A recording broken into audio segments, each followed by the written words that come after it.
Lifestyle medicine often deals with very easily measured stuff, diabetes, weight, heart disease, high blood pressure, cholesterol.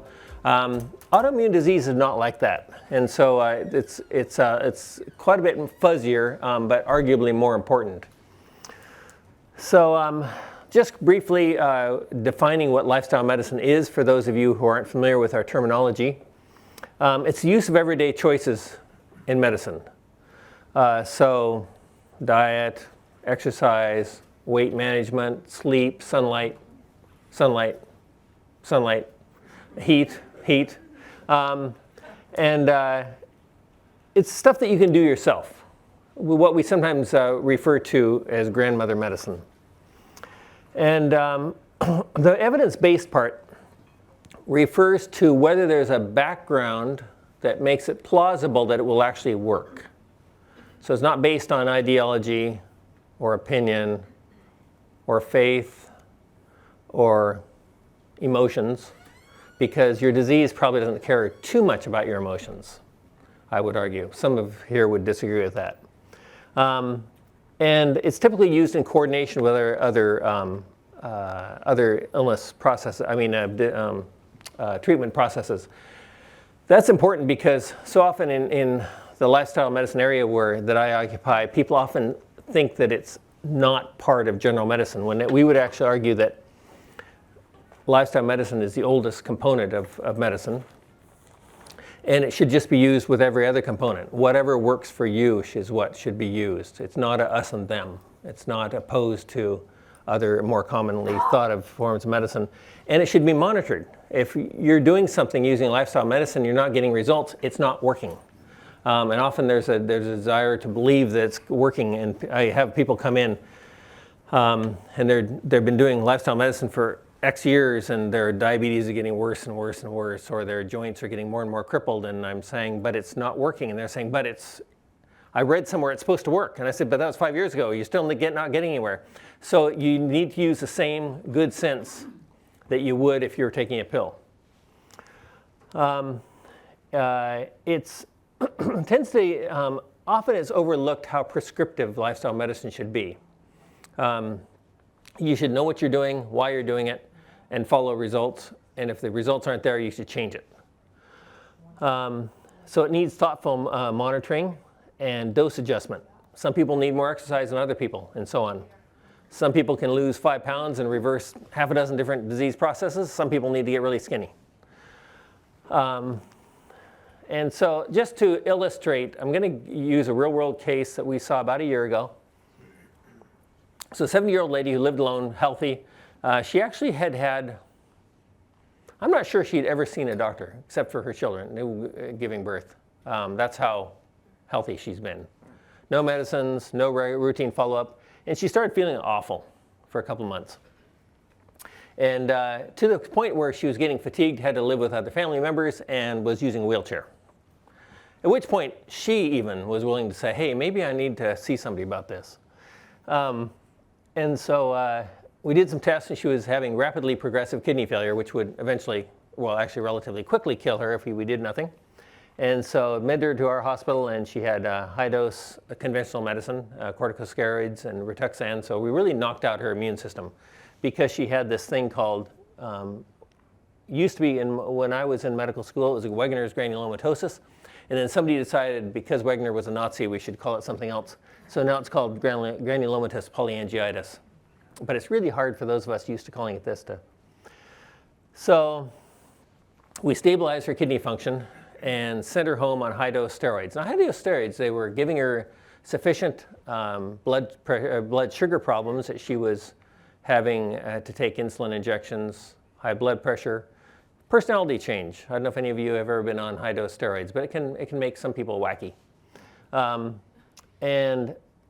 So the question is, what do you do now? So we've got her disease basically under control with good modern medicine, and what do we do now? Because we'd stopped her disease from destroying her kidneys, but now she was at high risk of serious infections from the immunosuppression, diabetes we mentioned, personality changes, and she was going to get osteoporosis from the high-dose steroids as well. It's really a toxic combination. You protect their life, but at considerable cost, potentially. So we talked about lifestyle medicine. So she got work on improving her diet, improving her exercise, a little bit of weight loss, heat therapies. We generally use things like hot tubs and saunas when it's appropriate. Not everybody with autoimmune disease is that appropriate. And really monitored her carefully, rapidly tapered her off her immunosuppressive medication. And as we tapered her, we followed all her markers of disease so that we knew that we weren't putting her right back where she started, which is one of the possibilities. One thing you really want to do with any medical intervention is be humble. Don't assume it's going to work. Assume it's not going to work, and prove it, that it's working. All of the evidence of her disease resolved, her immune markers, her kidney function, her blood sugars, and we're able to get her off over a couple of months off all of her steroids. She was on 0 medications. And a year later, she's still completely disease-free. All of her markers are normal. And there's a whole basket of markers you use for this disease. Every single one of them have normalized. So it's a pretty exciting case for everybody. And this was a team effort. So she had a rheumatologist, a nephrologist, and me. These are not solo cases. This is not cowboy country. This, if you make a mistake, the patient really gets hurt. So that tells you a little bit about the range of approaches you use. And there's no one thing we could point to that she did that would cause the benefit. We just threw this basket of everything that we knew would help the immune system at her and let God figure it out. So what is autoimmune disease? It's a huge range of disease processes in which the body is attacking itself. Just because you have an immune marker, ANA is probably the most common one that people get. Don't let anybody do an ANA on you unless it's a really, really, really, really, really good reason. Because you can have all these markers of disease and not have any disease at all. And then people carry around this burden. One of our nephrologists actually has a rheumatologist has his license plate is ANA on his very expensive car. And when asked why he has a license plate of ANA, he loves to tell people it's because all these people who have had a stupid ANA drawn on them and it's positive get sent to him for a consultation they don't need, but bought him a car. So some common examples are rheumatoid arthritis, lupus, autoimmune thyroiditis. The number of people who have Hashimoto's, 20 to 40% of people who are perfectly normal with no disease process. It's an example of a really common marker that's meaningless in most people. Multiple sclerosis, another one. The inflammatory bowel diseases would fall into this category. So it's an aberrant immune response directed at your normal body organs. Leads to inflammation, cell damage, and a disturbance of normal body function, which is usually not when it's really, some of you probably have rheumatoid arthritis, other things. It's not a mild illness in most cases when it's obvious. And so which lifestyle choices can you use? And when you use them, what are you trying to gain? And that is better well-being, less requirement for immunosuppressive medications. It doesn't mean you won't need them. This is not an all or nothing approach. You might still need immunosuppressive medications, but presumably, hopefully, if we're doing our job, less. Or none at all, as with the Wegener's case we gave you. And less long-term injury. And so one of the parts that's really useful to wrap your mind around if you have autoimmune disease is to have the confidence that your body is able to take control. If you feel like a victim and don't have the the fire in your belly to try these things, it's probably not going to work. It takes a fair bit of application, of attitude, of energy, of self-control, discipline, to make these things work. But the people that make it work realize that even though their system is out of whack, it's not that they don't have any power over it, they do. And that's a really helpful place to start from. With anybody who has autoimmune disease, if they ever start debating, hey, can my body getting on top of this? Remind them that most people with autoimmune disease, their symptoms wax and wane. The reason they're waxing and waning is because your body is to various degrees, getting more or less control over the disease process. And that's sort of the internal signal to you that says, hey, if I can optimize this, maybe I can do a lot better. And so the question is, how do we take control of the disease, and what are the safest tools for doing it? And we like to, Jeremiah said, is anything impossible with God? Well, we say, is anything impossible with your immune system? Because God made it, so. So don't underestimate your body's designed to be self-correcting. And that's whether you've got cancer or heart disease or diabetes or autoimmune disease. These are the kinds of things that we're going to be talking about. You'll notice are the same kinds of things that we talk about if we're talking about cancer survivorship or heart disease, or, all of our talks are kind of, don't tell anybody, but they're kind of all the same. The footnotes change. And that's because all of this stuff is good for you. All of this stuff improves your immune system. And you could call what we're going to be talking about as anti-inflammatory. You could call it pro-healing. There's any number of labels you could use. When we're talking about this, inflammation is such a common term that we're using, we need to think about that a little bit, because it's also one of the more abused terms, I think, in medicine, especially in sales. And that's because inflammation is often labeled as your enemy, when in actual fact, it is your body's healing response. And it's only when something is getting on top of things so that your immune system can't control it that it becomes seeming to be a problem, but it's not really the problem. It's whatever is inciting the immune system that it's not able to get on top of it. That's the problem. It's what's causing inflammation. And I sometimes suggest to people, imagine that you had a piece of iron or something in your skin that was bothering your skin, and it was red and it was creating pus. You wouldn't look at that and say, wow, that inflammation is killing me. You'd say that piece of iron there has got to come out. The body's reacting to the piece of iron. And that's a useful way to look at inflammation. It's your body's healing response. Only when it's uncontrolled is it a problem, which means that 99.9% of the time, inflammation is just running around your body doing its thing, fixing stuff. And it's kind of sobering, I guess, to realize that every conventional anti-inflammatory drug we have is really toxic. Everything from ibuprofen to things like Rituxan, which the Rituxan we were given this lady that I started the case I started with, 20 grand a shot. So that's another factor. We saved her a lot of money. Ibuprofen is one of my pet peeves because I think the stuff's so toxic and it's not perceived as such. But the toxicity is things like heart attacks and strokes. And you can read the package insert if you think I'm making this up. At the same time, they're toxins, but they're toxins with potentially useful side effects.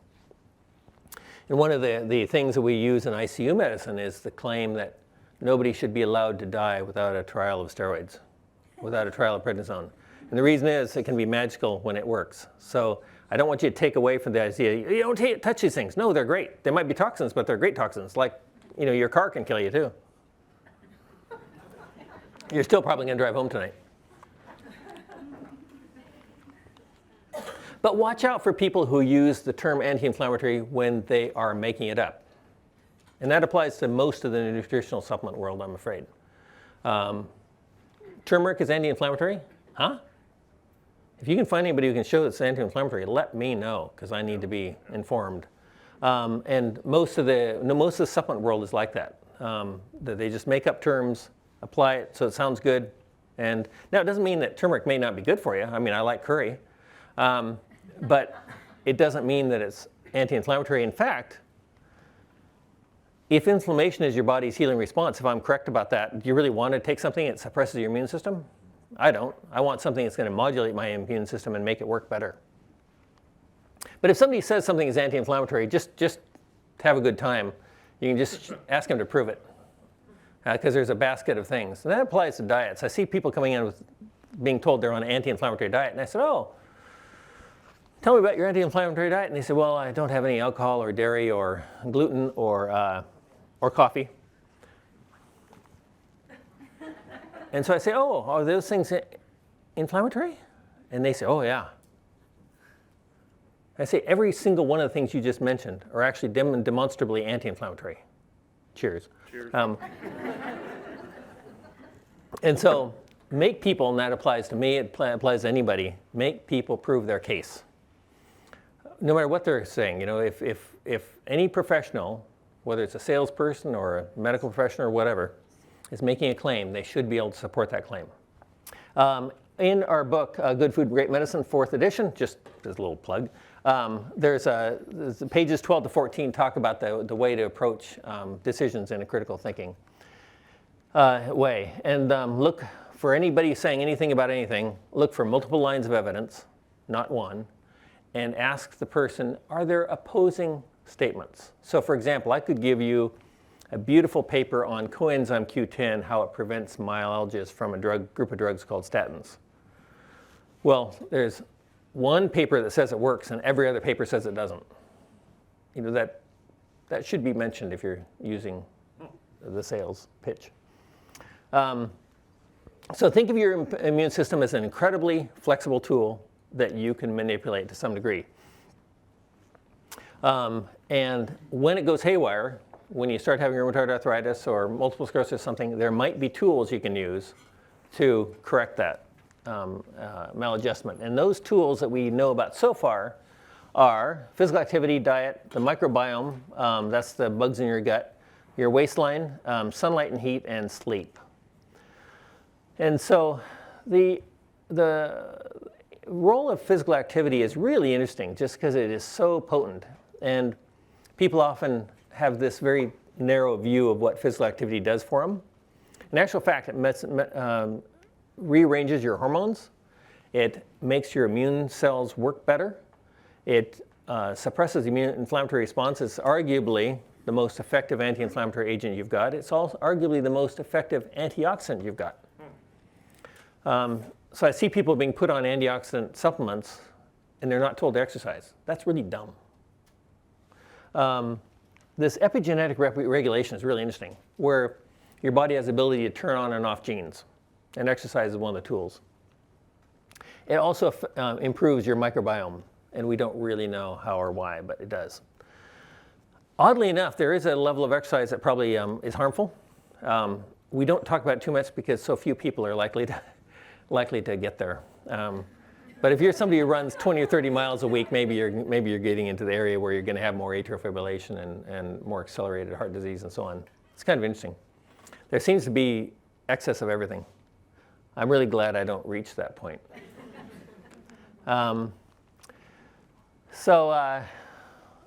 Insofar as it's been studied, so one of the problems with studying the whole autoimmune area is it's such a broad range of disease processes. And they all have different markers. They're all complex to study in themselves and as a group. So we're trying to present them as a group, when in actual fact they're kind of like a group in a zoo. There's a lot of differences between lions, tigers, and bears. But we often see the most common ones used in our research. So lupus, rheumatoid arthritis, and MS are often used. And if you get those people to exercise, they have lower inflammatory markers.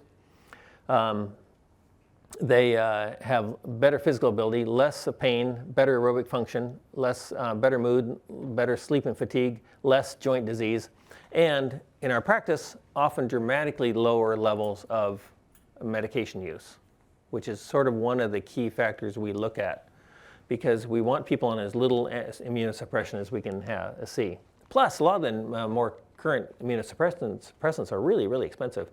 So there's also the financial issue. There's a little bit of data that suggests that if we start earlier, when people first have any evidence of potentially getting that disease, earlier you start in the autoimmune process, probably the better it works. But we don't actually know that for sure. When we're prescribing exercise for autoimmune disease, or pretty much any disease, we typically start with a small component 3 times a day. Exercise in multiple small doses seems to work better. This is the biggest body of literature for this is from the diabetes work. But especially when people have joint disease or fatigue, it's also simply a lot more practical. 1 minute 3 times a day is a lot more practical if you feel lousy than bigger components.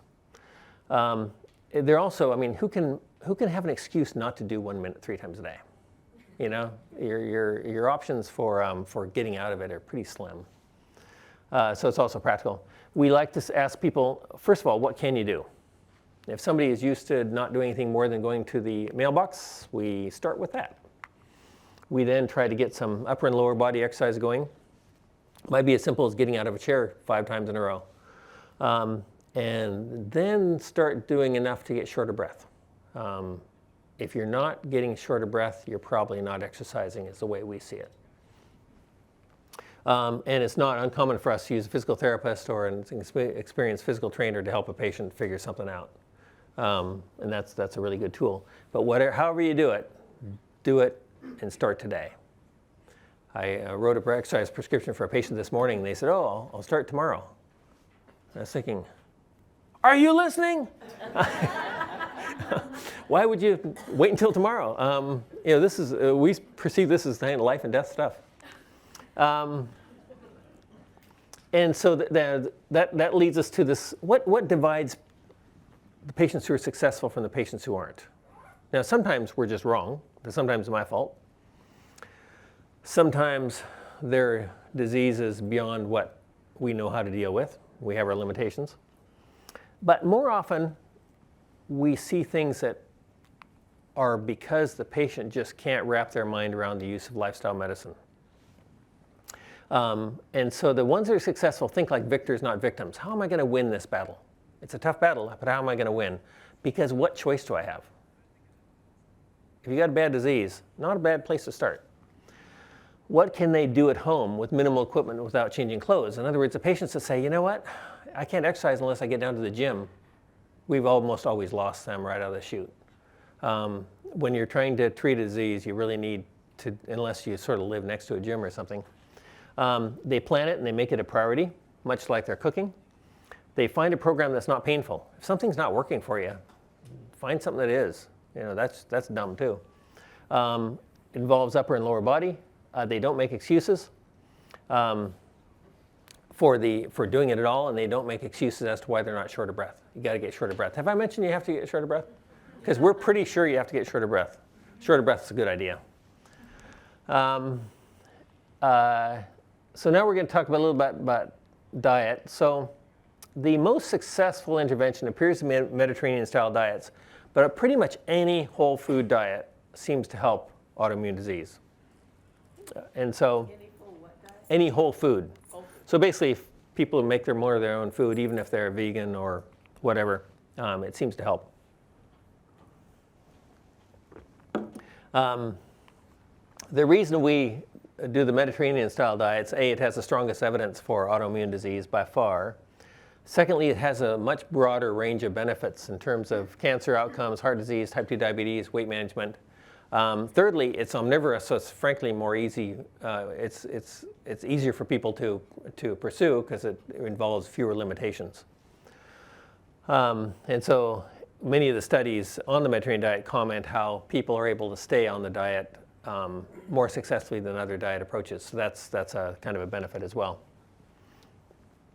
This is my modified Mediterranean diet for autoimmune disease, and so it involves fruit or vegetables with every meal and snack, minimize sweets, refined foods, and foods made with flour. We're trying to keep your refined carbohydrate component as low as possible. Minimally refined whole grains and beans and lentils, animal proteins, dairy primarily in the cultured form, good fats, especially olive oil. We'll talk about that in a second. Probiotic foods. And we're big fans of fresh sauerkraut and yogurt and kefir. Pretty much all foods made at home are kind of probiotic because they're dirty. So if you're eating an apple, it's got bugs on the outside. If you're cooking your own beans, it's got bugs, sorry. If you got animals at home, it's got even more bugs. And minimize food processed outside the home. Let me put in a pitch for extra virgin olive oil. Because the degree of evidence for olive oil is so strong that I don't understand how the people selling the other seed oils are successful. I don't get it. Yes, ma'am. In the recent ARP, there was an article saying that coconut oil was better than olive oil. Have you heard? So the question is coconut oil better than olive oil? Coconut oil gets a pass from us because it's a traditional oil. So it might be fine. Just the amount of literature on it is virtually zero. Olive oil is made in areas that do a lot of medical research, so they have a leg up. The South Pacific isn't a hotbed of medical research. So olive oil might be as good, but so far the outcomes data. So often when people say oil X is better, it's based on some surrogate marker that's meaningless. Smoke point, omega-6 content, omega-3 content, saturated fat content, monounsaturated fat content. All of these are meaningless. What we care about is whether people are alive or dead who use it. And so olive oil, we have all these markers of disease, of lower disease with people who use olive oil: cancer, dementia, gut health, cardiometabolic risk, meaning heart attack and stroke, total mortality, heart disease, lower inflammatory markers. That relates to autoimmune disease. And for those of you who are used to looking at forest plots, this is a compilation of all the studies looking at olive oil consumption and whether you're going to live or die. And you'll notice that there's a strong, consistent approach in all these different studies where olive oil is all on the same side of the null line. So this is what's called a null line. Anything on this side is bad, anything on this side is bad, this side is good. And these little dots relate to the central center of the data. And this says where all of the data, when it's combined, falls. So you can see, any statisticians here? Because they probably really wouldn't have liked that explanation, so I'm glad. So you can see the overall trend is a significant reduction in your risk of dying, and very few studies that aren't in line. So this study, for example, is an outlier. This says, in this study, people are more likely to die if they're on olive oil. All the other studies, they were on the other side. And this is typical in medical research. But this is the kind of the reasons why you want to ask people, hey, what do the other studies show? Never go with one study, even if it's in the AARP magazine. This is the cancer risk data. So there's dozens of studies, and once again, you see this consistent trend towards that's in the 30 to 40% total reduction in cancer in people who are use a lot of olive oil. Whole grains, they're also beneficial, but we're really encouraging people to eat less foods made with flour, and that's because the flour is so rapidly metabolized, and unless you're making breads at home, you're going to probably eat way too much of the breads, pastas, pastries than you really should. So we encourage people to have the intact whole grains that are like what we'd call groats. The reason we think it's important to mention is because grains as a family remain arguably the most important single food group. And in Portland, there's such an anti-grain sort of culture that I don't understand. So I think grains need a bit of a call out. But we like the grains to be minimally processed because A, you're less likely to overeat them. Secondly, they've got far more the nutrients that we think are helpful.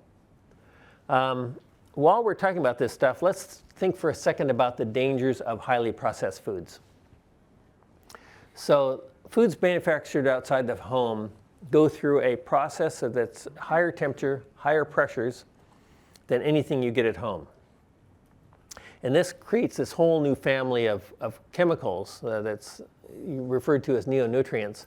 In the studies that we're talking about, they talk about beverages, ready-to-eat cereals. That's like breakfast cereals you pour out of a box. Chips, meal replacement bars, even those ones that claim to be healthy, like, I probably shouldn't mention names. Baked goods outside the home, like, when I rode my bike down to Grand Central last Saturday, that kind of stuff. If you buy 5, you get 1 free, just saying. Processed meats products, instant, and so on and so forth. And protein isolates, one of my pet peeves, is why are these gyms selling these protein powders? What's the deal? What is healthy about them? And so there's many studies that show a dose relationship between these highly processed foods and bad things happening. And those bad things happening include death, breast cancer, especially cancer overall, but especially breast cancer, higher total mortality, more heart attacks, more strokes.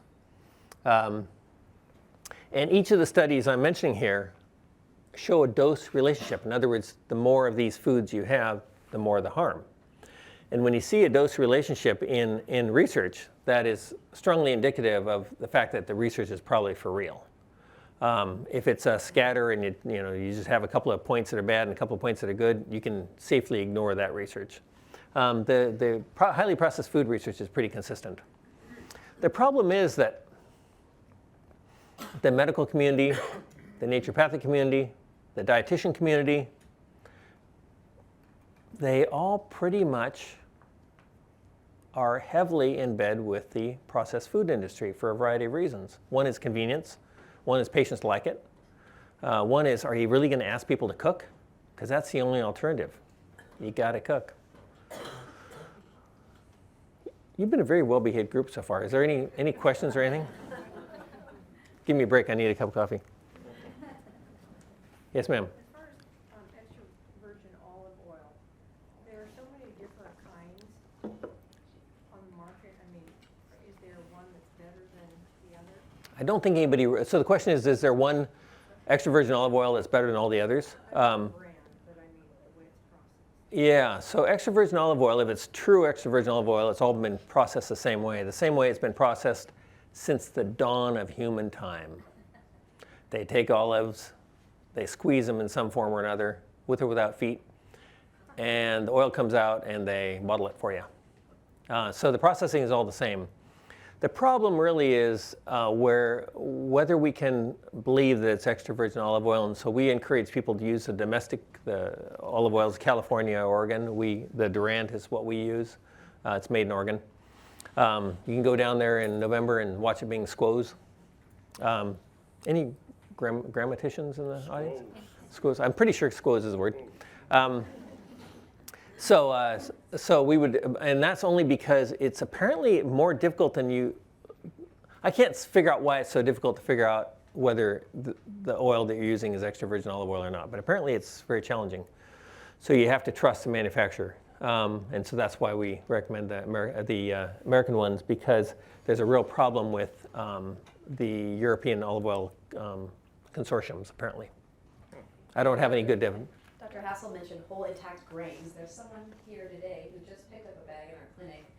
We sell them in our clinic because some people have a hard time finding whole intact grains, like in Winco in the bins. If you want to hold that up, Robbie, people can turn around to Robbie. It's just like if you were in a grain field and you picked a piece of wheat and rubbed it together in your hands, that's what it would look like. So, it also looks like birdseed. and at this time, this is the last call for your recipe contest. So if you brought a recipe, it's up in the back corner over there. And this is also when the judges will be heading over to start the tasting in the back. It is All right. really good. Have any whole grain einkorn? We don't really care which whole grain it is. Yeah. We think they're all good. When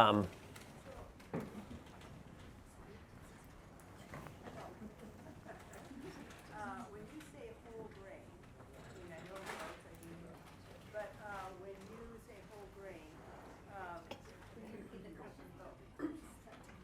when you say whole grain, if you buy like Bob's Red Mill 5-grain, cereal, and they break them up, is that then not whole grain anymore? In our book, we talk about a continuum. So take oats, for example. At one end, you've got Cheerios. I really like Cheerios, but they're not good for you. But I get them on my birthday. At the other end, you've got whole oats, like in our grain combination. And as you go from Cheerios to whole grains, to true whole grains or groats, then it gets better and better and better. So the more they're broken up, the more the oil's oxidized, the more B vitamins you get lost, and so on. But any relatively whole oat is better than no whole oat. So if you're going to eat steel cut oats or rolled oats instead of our whole oats, because you can't stand our whole oats, well, that's better than nothing. It's better than Cheerios. Oh, Everything's a continuum. Steve, Cheerios are just garbage food, okay? that's what Dr. Dave said. Yeah. I still like them. Oh, I like them too. Early on, you mentioned a test, I think it was a blood test called ANA. What does it stand for? Anti-nuclear antibody. Or American Nurses Association. Yeah, what is that? Oh, it's just a, how long have you got? It's a marker, it's a antibody that to one of the components in your cells. It's just one of the many, there's 1,000 antibodies floating around your body, probably 10,000. Just curious if, given your business and for people like myself who are single but really are drawn to more of a social atmosphere, and so do have a propensity for going to restaurants. Have you come up with any list of particular restaurants or menu items in local restaurants that would fit into the Mediterranean diet? Yeah, so I think we're kind of blessed with a lot of, in fact, I think some of us are going to, somebody here is probably going to go down to Blue Olive this afternoon or Mingo, or so there's a lot of places that have, but if you go anywhere that's got simple whole food, vegetables, meats, you're probably not going to do too far wrong. But I really do think that in our society we need to be having more people over at our own house and cook together. You'll save a ton of money too. So we talked about cancer, heart disease, autoimmune disease, death, in relation to highly processed foods. There's also this aging data. It's really interesting. You can, if you look at the genetic markers of aging in your body, they progress more rapidly in people who eat highly processed foods. So Steve, think about that next time you have your bowl of Cheerios. Think of your telomeres just shortening. Honey Nut Cheerios. Okay, honey nut, even worse. You know, I'm looking at that last item. Yeah. Highly processed foods related to more depression and anxiety, and I'm wondering what the cause and effect actually may be there. You told me just the other day to get rid of my chip. Did I really? Yes, you did. Me? And I'm still wrestling with it. What I'm thinking is, yeah, the more depressed I am, the more chips I'm going to eat. Maybe reverse here. So what do you have to say about that? Well, I would say that you need to talk to your grandmother about this problem, because it's an attitude issue.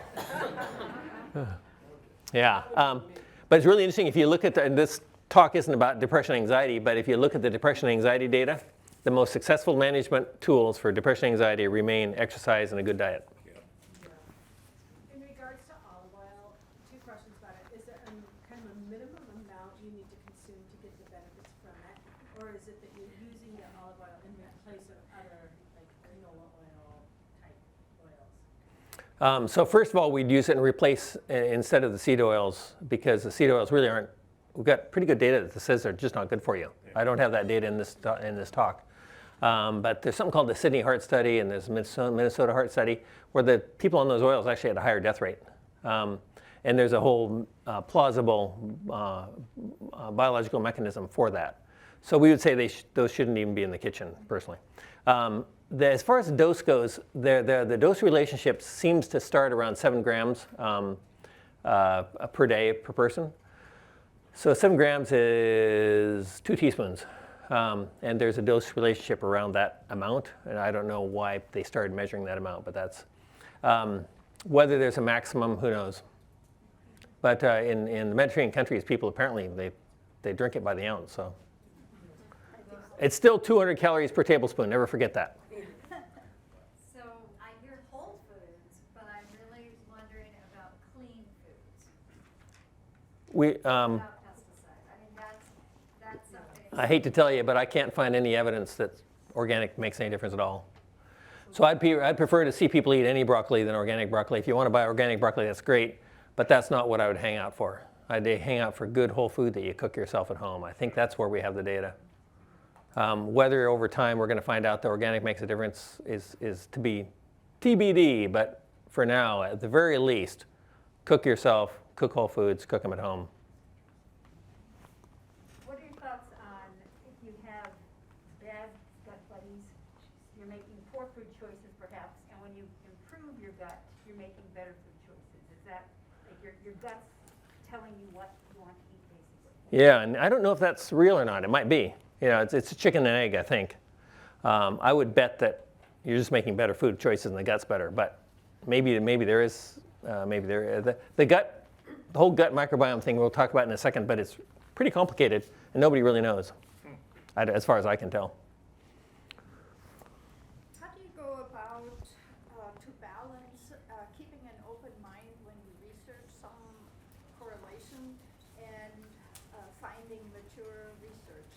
You know, there's always some MD or PhD that says, oh, don't eat blueberries, or don't do this and don't do that. And it's really difficult to distinguish. I usually go to the NIH database and look at their monographs, but it's difficult. So in the first, we've got 3 pages in our book that actually just talk about the steps we take. And so we demand that anything we do has to have at least 3 lines of independent evidence behind it. And one of those lines is allowed to be historical precedent. In other words, if people have been doing something for a long time, like eating blueberries or eating lentils, then you know Dr. Gundry is nuts. And so Take the epidemiology data into account, so if there's a whole That would- population that ages really well and they eat olive oil or blueberries, then you would say. it depends on how well the data is organized. So 3 lines of evidence. Historical precedent is allowed to be 1. We look for randomized controlled trials when they're available, and then good large observational studies and case control studies and so on if we don't have randomized controlled trials. And that's all laid out in our book. The key there is to remember that all nutritional literature is terrible quality. Yes. There is no good, and that's because we're dealing with humans. Humans don't necessarily tell the truth. They're quite variable in their genetics and so on. It may surprise you. But there's all these variables that are really hard to take into account. So remember that all nutritional literature is lousy quality literature. And that's this kind of a humbling aspect that keeps you from taking any one study too seriously. Unless it's a study that you like. Like if Steve here saw a study that said Cheerios were good for you, he would know it was real science. It's real science.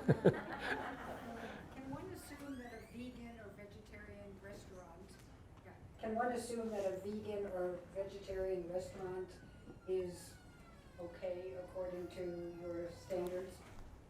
You know, I hate to tell you this, but I kind of like meat. I don't think I've ever been in a vegan or vegetarian restaurant voluntarily. Maybe I was dragged in there as a social thing, but I like meat, sorry. Yeah.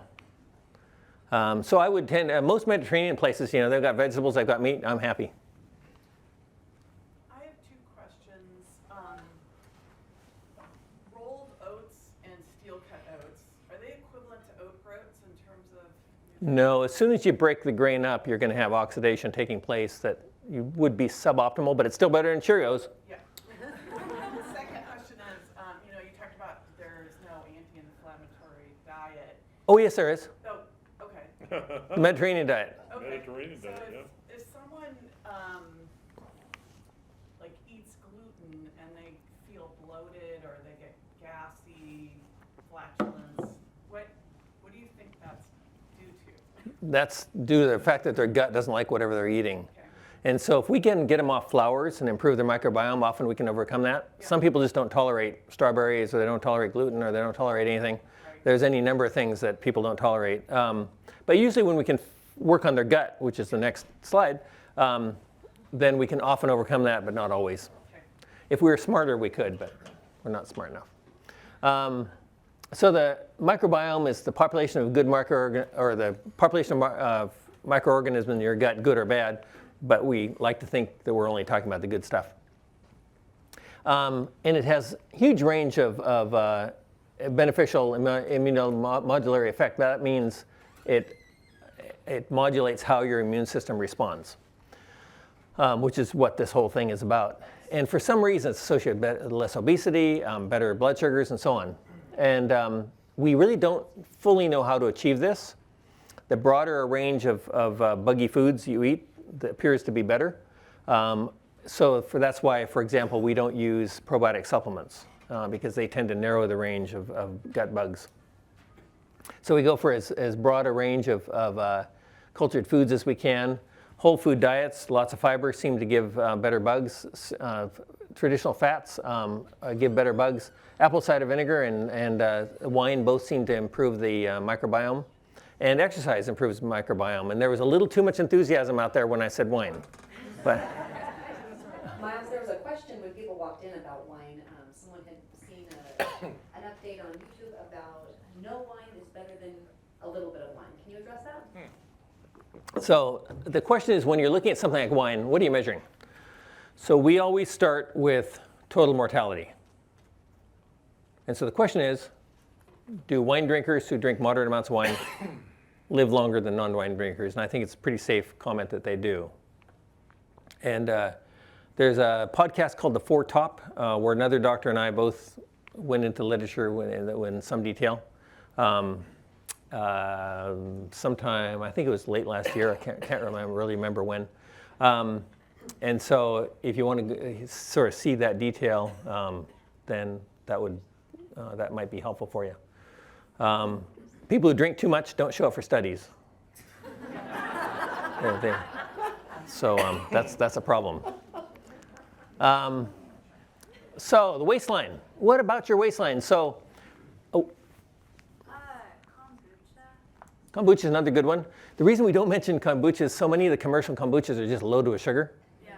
And so we tend to sort of mutter kombucha under our breath, figuring if it's homemade and it's not too sugary, it's probably good. And then I have another question. The wine study, did you guys consider like that it's a the social factor of people, not adding to longevity? Well, remember, people who drink alone probably drink too much, so they aren't in the study either. So yeah, there may well be. It's a little bit like when we're looking at foods cooked at home. Those people probably have more stable home lives, frankly, and things like that. So there's probably a lot of, and this is why I said earlier that all nutritional literature is terrible quality. And it's these kinds of variables that mean that we really should be humble about the studies we use, and that's why we insist on at least 3 lines of evidence behind any recommendation. The rheumatologist would maybe tell you no wine on the drugs that you're on. So They are such wowzers. like, how do you know what is an okay amount to have and what is too much? And that would be a reasonable question to ask them. But in general, somewhere in the 5 to 7 drinks a week region for almost any drug is very tolerable.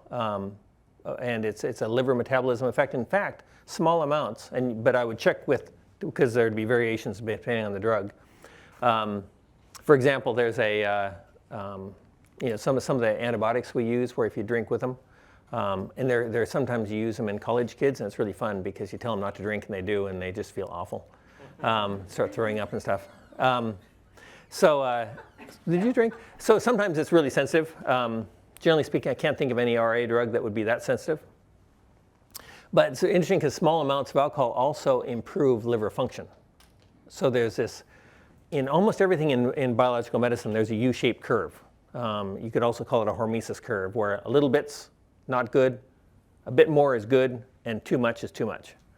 And that applies to exercise, it applies to oxygen, it applies to water, it applies to alcohol.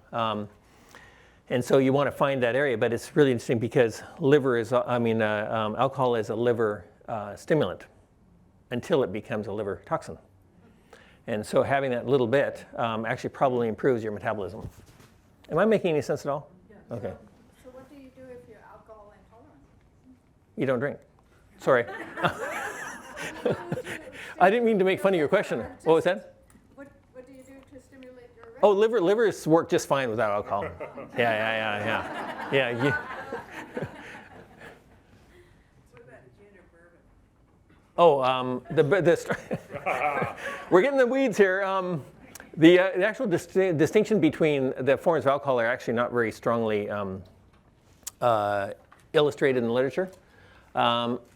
Much of the literature would say they all work as long as you don't drink too much. The red wine and white wine, but especially the red wine literature, still looks stronger than all the rest.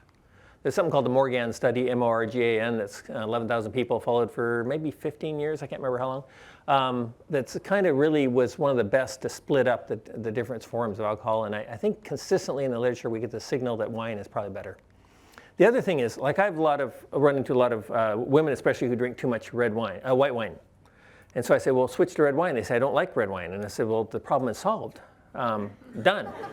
And just like the guys who, with the guys, it's usually things like vodka and stuff like that.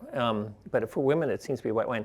So we tell the vodka guys to drink red wine too, and that takes care of their problem as well. I wish it did. I'm just joking, of course. What should you do with the mother that's left over when you get down a ways in the vinegar bottle? Well, you think of it ahead of time, sir, because you're into preventative medicine, so you prevent that and by shaking it. Yeah, how's that for? I like it. See, I grew up in a big family. We didn't waste anything. I have a question about coffee. So I've heard that it can cause like dehydration or interfere with like supplement intake or vitamins. Is that true at all? So first of all, we don't really think that people should be taking nutritional supplements too often anyway. We call the nutritional supplement industry the less ethical arm of the pharmaceutical industry, just to show our position on that. But coffee is good for you. People who drink coffee live longer than everybody else. And it's another liver stimulant. And so is tea. So we're big fans of coffee. If anybody says something like that to you, ask them to show you a paper. Just don't let anybody get away with saying stuff like that, including me. If I say something tonight and you want a paper on it, we can get one for you, I think. Did I answer your question? Yes. Okay. So waistline. So we see people all the time talking about reducing inflammation, and they're carrying too much weight around their middle. Well, I would argue that the single most effective modification to your inflammatory load is going to be losing the extra abdominal fat mass. There's a lot of data on this, and we also see good data relating to specific autoimmune processes.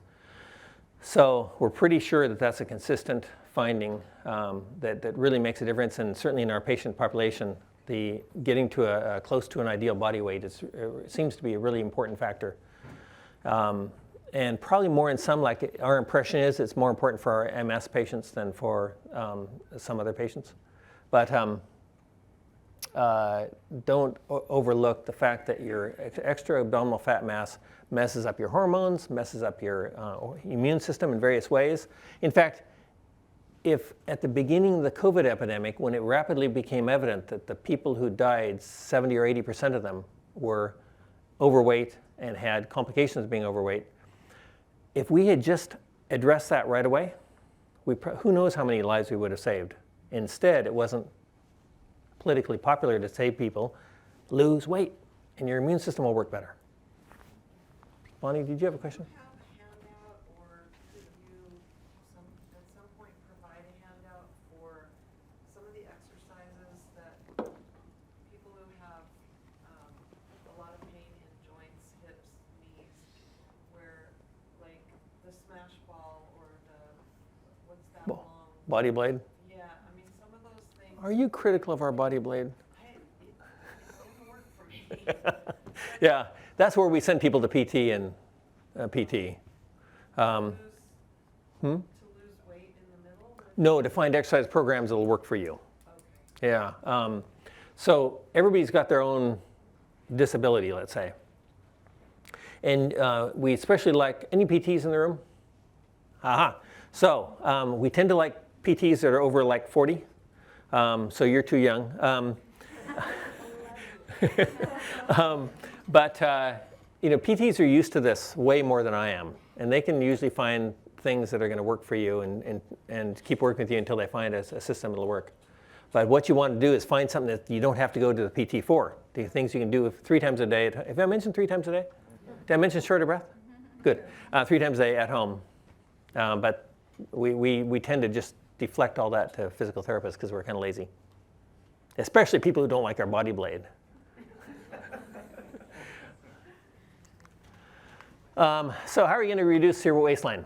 We have a waist loss section in our book. And we would argue that regardless of what a lot of people say, it still comes down to basic physics, and I don't think you can overlook that. And the physics of it is, if you eat less and move more, you're going to lose weight. And I don't think we can pretend otherwise. And I think there's a lot of people out there that are talking about like emotional mechanisms that somehow get in the way of this, and I don't think that's the case. You might emotionally eat, but it's still, your weight loss still revolves around this. And you look at a Second World War prisoner of war camp, they were under quite a bit of emotional stress and they're all pretty skinny. So how to eat less? Well, we have drugs. I don't prescribe the drugs, but we have drugs. My partner does. So if you want the drugs, you can come to my partner. Eat more low-calorie density food. So if you stuff your stomach full of low-calorie density food, like nobody ever gained weight on bananas yet, or celery, or apples. You know, those peaches are out in the Hood River, and boy, I've gained 5 pounds. You know, have you ever heard that? So low-calorie density foods. And start every meal and snack with a large serving of vegetable or whole fruit. They'll fill you up and slow you down because it takes a while to chew on them. I got a kale salad for breakfast. It was a hot kale salad with eggs and sausage and stuff. It was delicious. But that kale took so long to eat. I was just thinking, you know what? This is a weight loss tool all by itself, kale. So and if one apple before your meal doesn't work, make it 2 apples. In other words, keep working at it until it works for you. Emphasize whole food proteins. We often are working with people who are successfully losing weight, but they're hungry all the time. We throw in a few hundred calories of meat a day into their diet or a couple of hard-boiled eggs, and it takes care of their hunger. Emphasize whole food proteins, true unprocessed whole grains. We've already talked about that, and beans and lentils. We sort of throw those all into one big group. Avoid foods made outside the home. Foods made outside the home have a lot of hidden calories in way too many cases. Avoid foods made with flour. They're rapidly metabolized, they're delicious, and you can eat them way too much. Keep them for special occasions. I have about 3 slices of bread a week. I love toast. Emotional eating, if that's your problem, pick foods you can't gain weight on. Nobody gained weight on apples yet. Celery. Move vigorously 3 times a day. Have I mentioned that previously? In short of breath, did I say that? Keep a handwritten diet and exercise log. So we saw a patient this morning who's really been struggling. And then a couple of weeks ago, I said, you know, when people struggle, a handwritten diet and exercise log makes a big difference. This morning, she lost 4 pounds in the last 2 weeks. I said, how'd you do it? And she said, writing everything down just focused my attention. She said, I cheated less. I just thought about everything a little bit more because I had to write it down. It's kind of funny because when we see people using apps, we just don't see the same success. And I don't know if that's just our sampling error or if it's real. I suspect it's real. And get advice from a thin person who knows you well. Super annoying, but they're going to point out what you need to do differently. Any question about that part? How's that? The entire world's problem solved in one slide. On the waistline issue, what's the best measurement for knowing what's an appropriate waistline? If you look sideways in the mirror and you see a bulge, so there's any number of ways to do this, but most people can look at their body, and that seems to be the most reliable test. Waist-hip ratios you can use, but the thing is, depending on your size and your genetics and so on, it may not be all that reliable. We've got a guy, he looks like he walked out of like a cover of a men's magazine, right? 6.5 feet tall, chiseled body, drops dead at CrossFit, comes in the hospital, he's in our ACU. He recovered. he didn't stay dead long. And all the hospital notes comment about his obesity. I thought, did a single doctor actually look at him? Because he put us all to shame.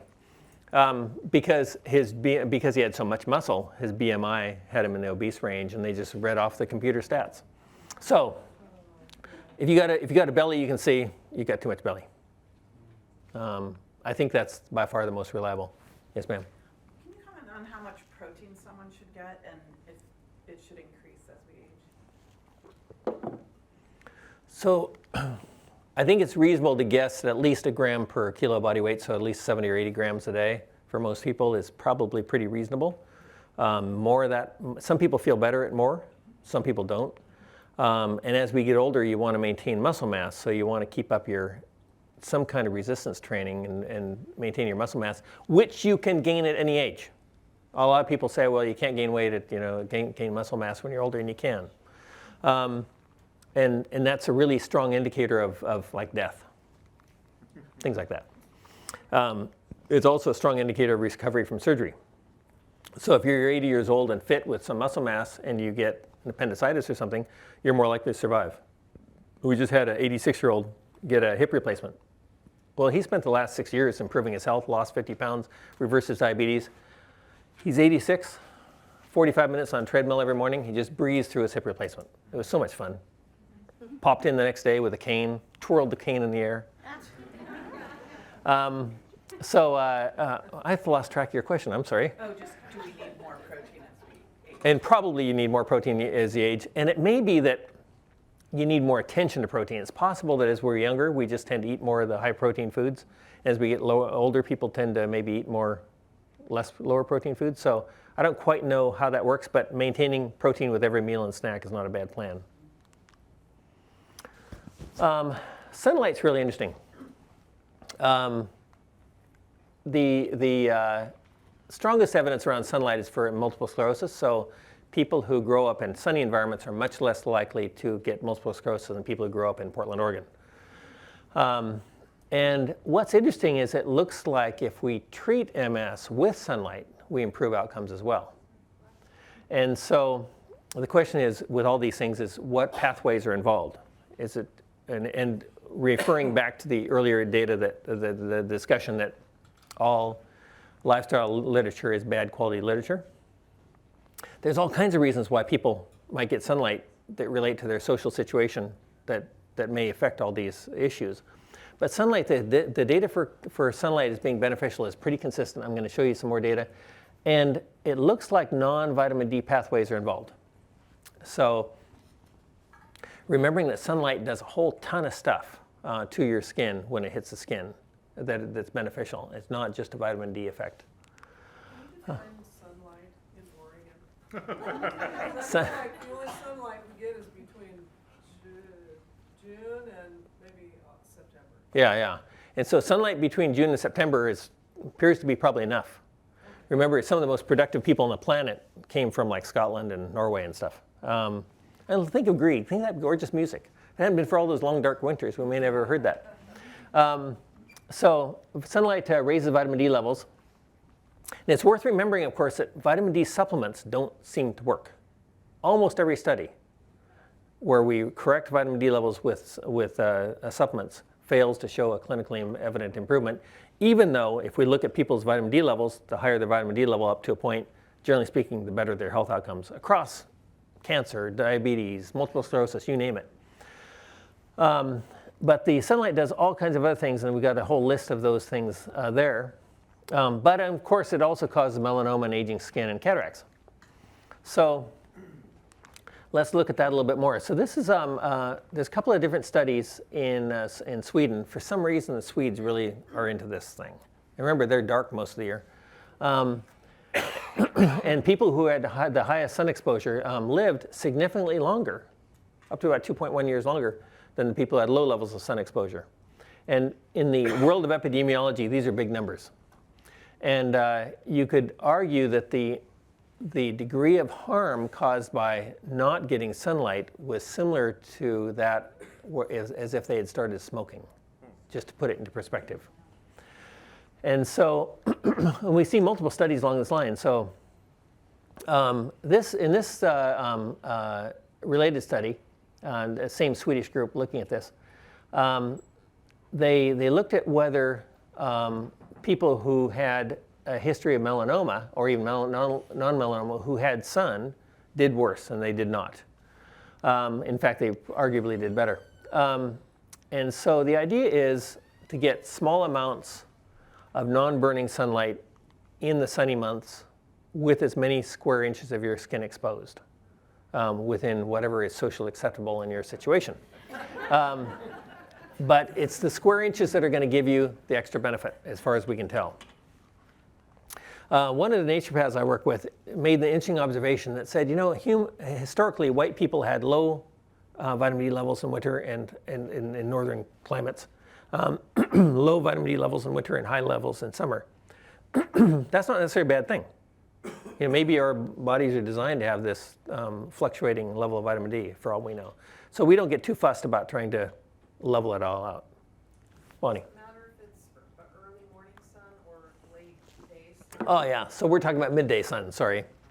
Because low level sun doesn't do much for you, but low sun angle doesn't do very much. In fact, Michael Hollick, his name is on some of these papers, he's kind of an eccentric guy. He's also a really bright eccentric guy, so he developed the assay that we use for vitamin D. And in one famous experiment, he hung out on a rooftop in Boston in the middle of winter on a sunny day and demonstrated that, naked, and demonstrated that you can't make vitamin D at 45 degrees latitude no matter what. You had to make it during the summer. Or eat cod liver oil. So we're also big fans of cod liver oil. So with melanoma, it's worth noting that sunburn, especially as a kid, recreational sun exposure and tanning beds all appear to be the biggest contributors to melanoma risk. And oddly enough, chronic sunlight exposure, like farmers and whatnot, don't seem to get melanoma. And so I trained in Australia, which is a big melanoma center, but it's really interesting. You see these old farmers come in with leathery skin, a permanent tan, and they never had melanoma. They always had squamous cell carcinomas and basal cell carcinomas. So I'm inclined to believe this data. It's also interesting that the sunscreens really don't have good evidence for benefit. So it's probably better to use clothes and hats and stuff and not depend on sunscreens. So we use sunscreens in our family every now and then when we're really desperate not to get burned because it's a difficult situation because we're enjoying ourselves. But as a general rule, we would avoid sunscreens and use more protective clothing instead.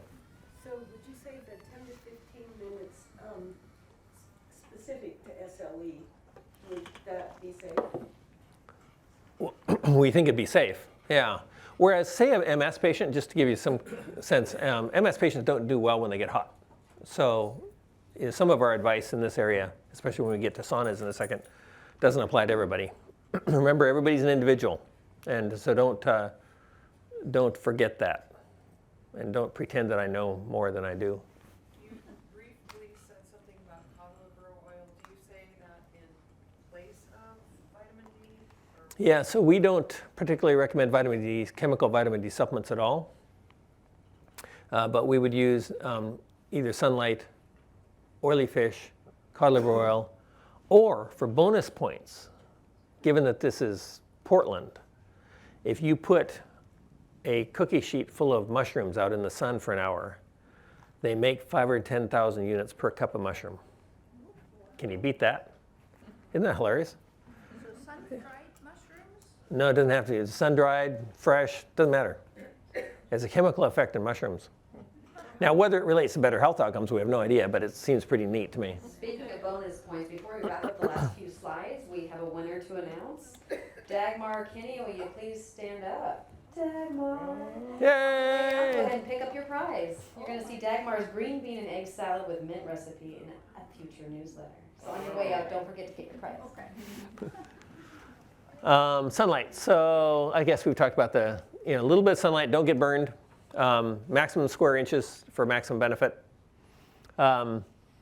And watch out so back to sort of some of the question earlier about when you're on medications for your autoimmune disease. This may give you the worst rash you can ever imagine. So keep in mind that a lot of the drugs we use cause photosensitive rashes, in which case you want to ignore what I just said. So double check. Sauna. Sauna is also associated with greater longevity, especially because of cardiovascular disease. But it also seems to be related to especially less discomfort in autoimmune diseases. Whether it prevents autoimmune disease is not clear. Hot tubs have the same metabolic effects, and we think it's because of raising your core body temperature. The trouble is, the problem I have with hot tubs is they've got all those chemicals in them, and I just have a hard time overlooking that as being a potential problem. And MS patients who really don't like being hot wouldn't like me at all at this point. Yeah, versus, like steam versus dry saunas? Is one better than the other? I think if you're sitting in there at 178, 180 degrees, I don't think it matters if it's steamy or dry. Okay. Yeah. I'm not so sure, but I've never seen any data on infrared saunas. All the data I'm aware of in saunas is for conventional saunas. So we don't use infrared.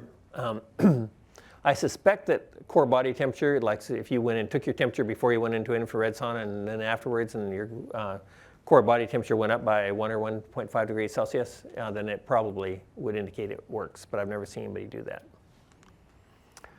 Sleep. Sleep deprivation appears to be related to just about all diseases, including autoimmune diseases. And most humans probably need 7 to 9 hours. There's a guy called Onassis who married Jackie Kennedy. He had like 1,000 oil tankers or something. He was a rich guy. He said one of the reasons he was successful is he only needed 4 hours of sleep at night. So not everybody falls in this category. I bet you Elon Musk only has 4 hours of sleep at night too. But most of us need something in that region. So you really want to schedule it. Most people who don't get enough sleep, it's actually not due to insomnia. It's because of work or play or insomnia, second jobs, kids, trying to do too much. And so saying no is a good thing. Shift work is pretty consistently associated with worse health outcomes, especially in cancer. And it's an interesting comment, if you're a physician or a nurse or a airline employee, things like that. It raises interesting questions about how we should advise our kids, whether we should make any changes in terms of advising kids on their career. So far I've survived shift work. And so if you can't sleep, getting a medical opinion as to why you can't sleep is not a bad start. But the most common thing we see is probably sleep apnea, which people keep waking up. And the most common reason for sleep apnea, not the only reason, but the most common one is being overweight. And I really think this tennis ball t-shirt thing is underrated. It really works. It keeps you from lying on your back. What is that? It's a tennis ball t-shirt. And if you Google it, there's a million people that make these things. Basically, it's a nightshirt that has a little pocket on the back, and you stick something in there so that you can't lie on your back. For a lot of people, problem solved. I'm also intrigued by resistance exercise, because I know when, so my wife is not overweight, and she had pretty significant sleep apnea. She started lifting weights, and her sleep apnea went away. No change in weight. So I'm sure there's all kinds of forces involved that we don't understand. But some of the things that help you, so insomnia is such a common problem. We talked about sleep apnea, but sticking to a strict schedule is helpful for a lot of people. Having a bedtime snack with protein. So a lot of people, if they have, say, apple and cheese at bedtime, it often helps. If they throw an ounce or 2 of port in there, it works even better.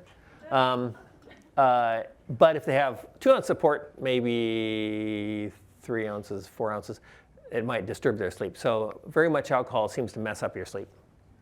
We had a nurse here who just couldn't sleep, and she had seen every sleep doctor around. She'd seen half a dozen psychiatrists. She'd seen me. None of us were helping her. She goes to Europe and comes back, and she said, boy, in Europe I slept like a baby. I was walking 10 miles a day. So I suspect that some people just need a level of physical activity that makes them tired. There's something called sleep deprivation therapy. You can look it up easily. It's actually a pretty simple technique. It's really annoying. Basically, let's pretend you estimate you're only getting sleep 4 hours at night. And you want to get up at 7 o'clock in the morning. Well, sleep deprivation therapy says they don't let you go to bed until 3 o'clock in the morning. And you're going to be so exhausted. But you force yourself to stay up. And there's various techniques to do that. And then you keep marching the time back. And you sort of reset some switches in your brain. And that actually works quite well for some people who actually go through this. Either that or they are so tired of putting up with you telling them to do this, they just say they're sleeping great. But it does seem to work. There's a variety of herbs and amino acids that sometimes help. Not real often, but when they work, they're pretty nice. And there's some sleep psychologists that can work on different ways of how your mind deals with stressors and that kind of stuff that might be keeping you up. How about jet lag? Jet lag, the way I deal with jet lag is I just change my schedule a few days before and start living in a way closer to where I'm going. It works for me. Who cares? And it's only method I really know that works. Anybody here have any better ideas? We got some big world travelers back there. Anything you guys do?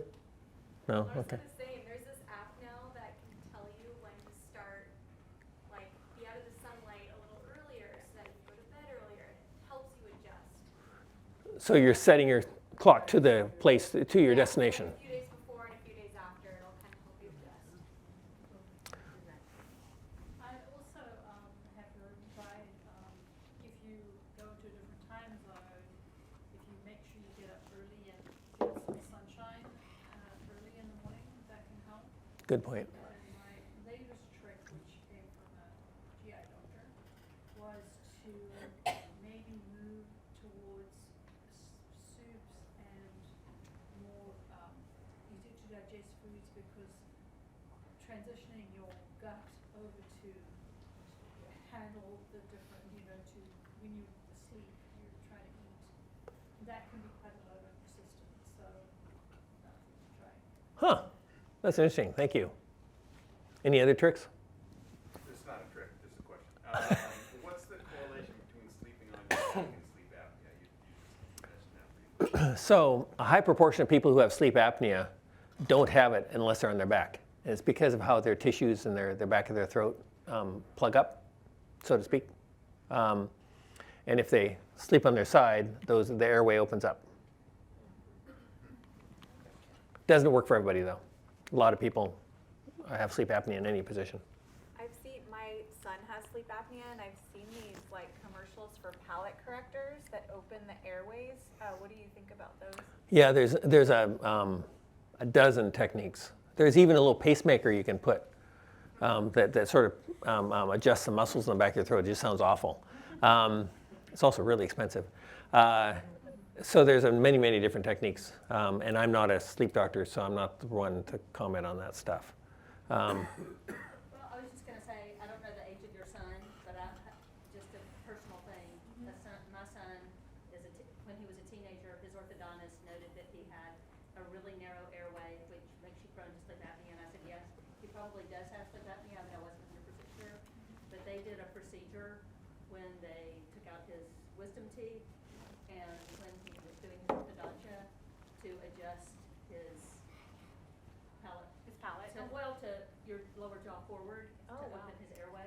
But it might be something to look into if you have a young child that when they're going through orthodontia, it's something I just luckily learned because of the orthodontist I went to. Thank you. And the dental community is actually real strong on some of this non-operative approaches. There's a variety of dental devices that are used, and there's half a dozen, probably more than that, dentists in this town that really have a lot of expertise in that area. Nice. Yeah. Do you have an opinion on CPAPs? CPAP machines? They just seem so annoying. And there was a local ENT guy that said, CPAP machines are really the answer to world's overpopulation. If that's if it helps, then for some people there's probably nothing else. But boy, it would make me want to lose weight. So in summary, for tackling autoimmune disease, these are the tools that we know about from lifestyle medicine. Employ them vigorously, employ them often, and with a lot of our patients, we find they can completely control their disease process without any additional medications, or if it doesn't work completely, it'll work to reduce the amount of medication they use. And if it doesn't do that, it keeps them in better shape so that they have less harm. So let's pretend you're still needing corticosteroids, for example. When you're doing all this stuff, your bones are going to stay stronger, your muscles are going to stay stronger, and so on. So you'll still do better. So no matter what, you want to do this, because I said so. So you're drinking coffee. Are you drinking decaf or regular coffee all the time? I'm actually mostly a tea drinker, but it's easier here to get coffee. What is the benefit of decaf versus regular the same? I don't think anybody really knows. The question is decaf coffee as good for you as calf coffee? Because a lot of the literature actually suggests that caffeine's the source of the benefit, then I would tend to suggest not doing decaf unless you're getting irritable. I guess I've already said that. Some questions that came up. The emotional component of lifestyle change. I don't really know how to deal with that. Because to me, it's a fear factor. I don't want to be in the hands of one of my colleagues. I don't want to have to go through illness. So the emotional factor for me is fear. And if I'm afraid, I'm going to take better care of myself. So that's how I would deal with this. Then this idea that having an autoimmune disease has shaken somebody, that's understandable. Just like if I got, I could have cancer tomorrow. I could have a heart attack. Any number of things that can happen to any of us that jump out of the blue, a car accident and be maimed. So I think we have to take whatever situation we're in and say, how am I going to make lemonade out of these lemons? And I don't know that there's any way around that. And the better social structure you found yourself in, the better it's going to be. Faith is a component, and so on. But I don't know how you deal with these things without just saying, hey, I've got to look forward, not back. I've got to forget the previous expectations I have, just like if relationships fall apart. You have to change your expectations and move on with what you've got, making lemonade out of lemons. Shelley turned on the light, so I think that means she wants us to get out of here. But Thank you, everybody. Mark your calendars. October 10th is the next one. I hope to see you here. thanks very much.